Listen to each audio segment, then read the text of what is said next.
ಮೂಢನಂಬಿಕೆಯೊಳಗೆ ನಾವು ಸಾಯ್ತೀವಿ. ಗುರುವಿಗೆ ನಾವು ಬೆಲೆ ಕೊಡೋದಿಲ್ಲ, ಗುರುವಿಗೆ ಬೆಲೆ ಕೊಡಲಿಲ್ಲ, ಗುರುವಿನ ಮಾತು ಕೇಳಿಲ್ಲ.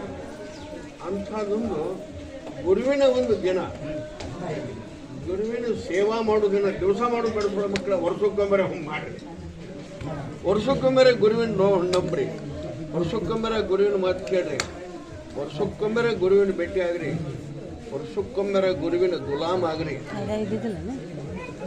ಅಂದಾಗ ನಿಮಗೆ ಸಿಗುತ್ತೆ ಮುಕ್ತಿ ಅಂತ. ಗುರುವಿನ ಗುಲಾಮನಾಗುವ ತನಕ ಸಿಗದನ್ನ ಮುಕ್ತಿ ಸಿಗದನ್ನ ಇದೆ ಗುರು ಪೂರ್ಣಿಮೆ ದಿವಸ. ನಾವು ಗುರುವಿಗೆ ನಮಸ್ಕಾರ ಮಾಡಿದ್ರು, ದಿವಸ ಕಾಲು ತೊಳೆದು ಪೂಜೆ ಮಾಡಿದ್ರು, ದಿವಸ ನಾವು ಬರೀ ಸ್ವಾಮಿಯರ ಬರೀ ಸಾಬ್ರೆ ಬರೀ ಮಲ್ಲೋ ಸಾಬ್ರೆ ಅಂತ ಬೇಕಾದಾಗ ಅಂದ್ರೂ ನಾವು ಅಷ್ಟೊಂದು ಬೆಲೆ ಕೊಡೋದು, ಅವ್ರಿಗೆ ಸ್ಥಾನ ಕೊಡೋದಿಲ್ಲ. ಯಾಕೆ ಬಂದಿದ್ರೆ ಆಯ್ತು ನಡ್ರಿ ಬರ್ತೀವಿ, ಹೀಗೆ ಶುರುವಾಗುತ್ತೆ. ಆದರೆ ಗುರುವಿನ ಮಹತ್ವದ ದಿನ ಅಂತ ಸಾಧಿಸಿದ್ರು ಯಾರು? ಗುರು ರಾಘವೇಂದ್ರ. ಗುರು ರಾಘವೇಂದ್ರ ಸಾಧಿಸಿ ಮಂತ್ರಾಲಯದೊಳಗೆ ಪರಮಾತ್ಮನ ತಪಸ್ಸಿನ ಮಾಡಿ ಭೇಟಿಯಾದಂಥ ದಿನನ ಇದು. ಗುರು ರಾಘವೇಂದ್ರ ಹಾಕಿಕೊಟ್ಟಂಥ ದಾರಿ. ಶಿರಡಿ ಸಾಯಿಬಾಬಾರು ಹಾಕಿಕೊಟ್ಟಂಥ ಗುರು ಪೂರ್ಣಿಮಾ ಇವತ್ತು ನೋಡೋರು ಶಿರಡಿ ಒಳಗೆ, ಶಿರಡಿ ಒಳಗೆ ಜಗತ್ತಿನಾಗ ಇಲ್ಲದಂಥ ಜನ ಕೂಡಿದ್ರು. ಅಲ್ಲಿ ಗುರು ಪೂರ್ಣಿಮಾ ಭಾಳ ಮಾಡ್ತಿದ್ದ ಶಿರಡಿ ಸಾಯಿಬಾಬಾ ಮಂತ್ರಾಲಯದೊಳಗೆ. ಇವು ಎರಡು ಜಗತ್ತಿಗೆ ಸದ್ಯಕ್ಕೆ ಮುಖ್ಯ ಗುರುವಿನ ಮಹತ್ವದ. ನನ್ನ ಕೇಳಿದ್ರೆ ಮಾತ್ರ ಈ ಸದ್ಯಕ್ಕೆ ಅಂತಂದ್ರೆ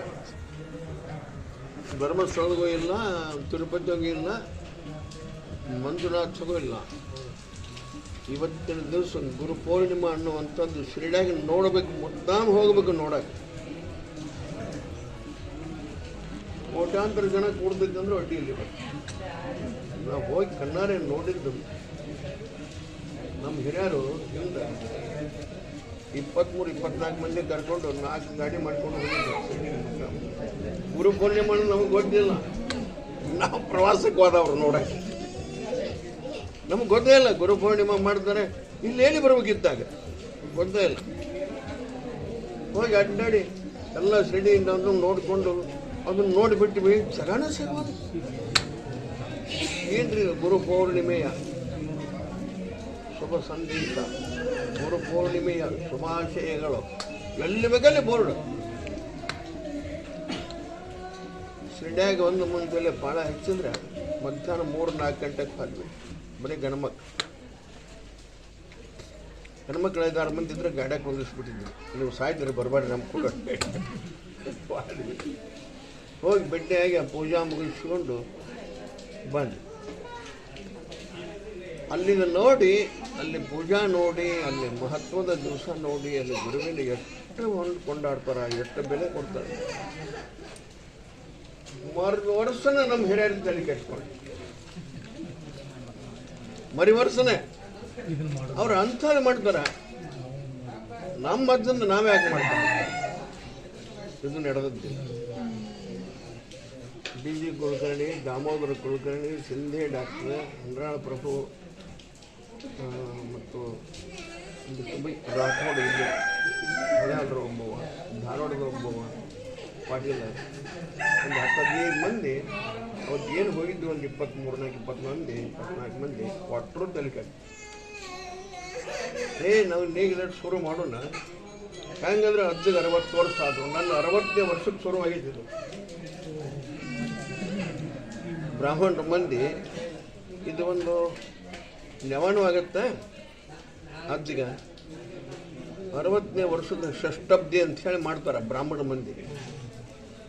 60 ವಾರದಲ್ಲೂ ಇರೋ ಬ್ರಾಹ್ಮಣ ಮಂದಿ ಷಷ್ಠಬ್ದಿ ಅಂತ ಮಾಡ್ತಾರೆ. ಷಷ್ಠಬ್ದಿ ಅಂದರೆ ಅರ್ಧ ಆಯುಷ್ಯ ಗೆದ್ದು ಬಂದ. 60 ವರ್ಷಕ್ಕೆ ಬಂದ ಅಂದರೆ ಅರ್ಧ ಆಯುಷ್ಯ ಗೆದ್ದು ನಮ್ಮಪ್ಪ ಪಾದ ಇಟ್ಟ. ಇದು ಅರಿವಿನ ಒಂದು ಚಲ್ಮ, ತಂದೆ ಸ್ವರೂಪ, ನಮ್ಮ ಗುರುವಿನ ಸ್ವರೂಪ ಅಂತ ಇವನು ಸೇವಾ ಮಾಡಬೇಕು. ಇದನ್ನು ನಾವು ಒಂದು ಪಾಪ ತೊಳ್ಕೋಬೇಕಂತ ಅವ್ರು ಬ್ರಾಹ್ಮಣ ಮಂದಿ ಇದನ್ನು ಮಾಡ್ತಾರೆ. ಅವರು ಮಾಡಿದ್ದು ನೋಡ್ಬೇಕಂದ್ರೆ ಎಲ್ಲ ವರ್ಷ ನೂರಾರು ದಿನಸಪ್ಪ ಇಟ್ಟಿಟ್ಟು ತಂದ್ರೆ ನೂರಾರು ದಿನಸ ತಿನ್ನೋ ದಿನಸ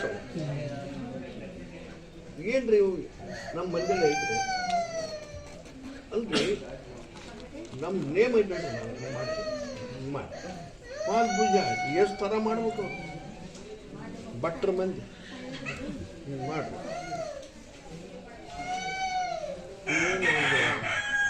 ತಕಡ್ಯಾಗ ಹಚ್ಚಿದ್ರು ಏನೇನೋ ಒಂದು ತುಲಾಭರಣ ಮಾಡಿದ್ರು ಅವಾಗ ಕಾಳು ಕಡ್ಡಿ ದಾಂಡ್ಯ ನವಧಾನ್ಯ ಅಂತ ಮಾಡಿದ್ರು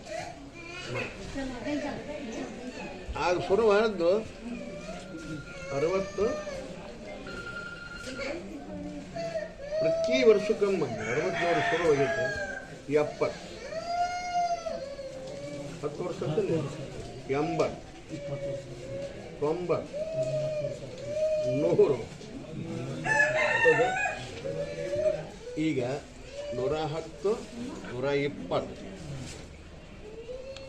ಅಂದರೆ ಕನಿಷ್ಠ ಅಂದರೆ 60-70 ವರ್ಷ ಇನ್ನು 40-50 ವರ್ಷ ನನ್ನ